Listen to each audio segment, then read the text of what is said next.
Go. Hi, this is Ellen Kai with the Magic Trick.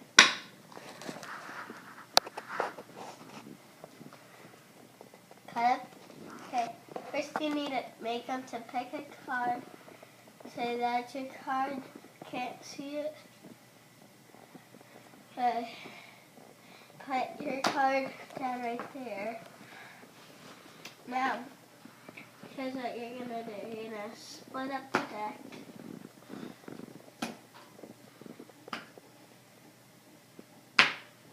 Okay. Say I put the card in any deck. Say I pick that one. I'm gonna stack this up.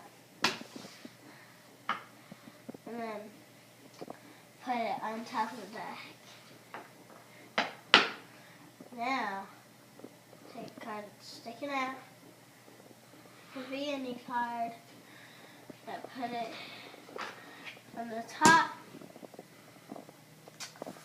Say I can do this.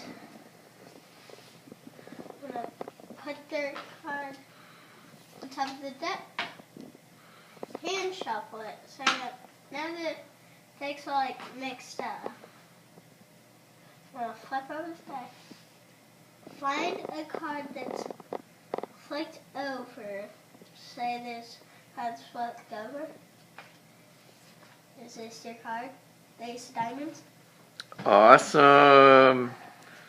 Good job, buddy. Very cool. Good work.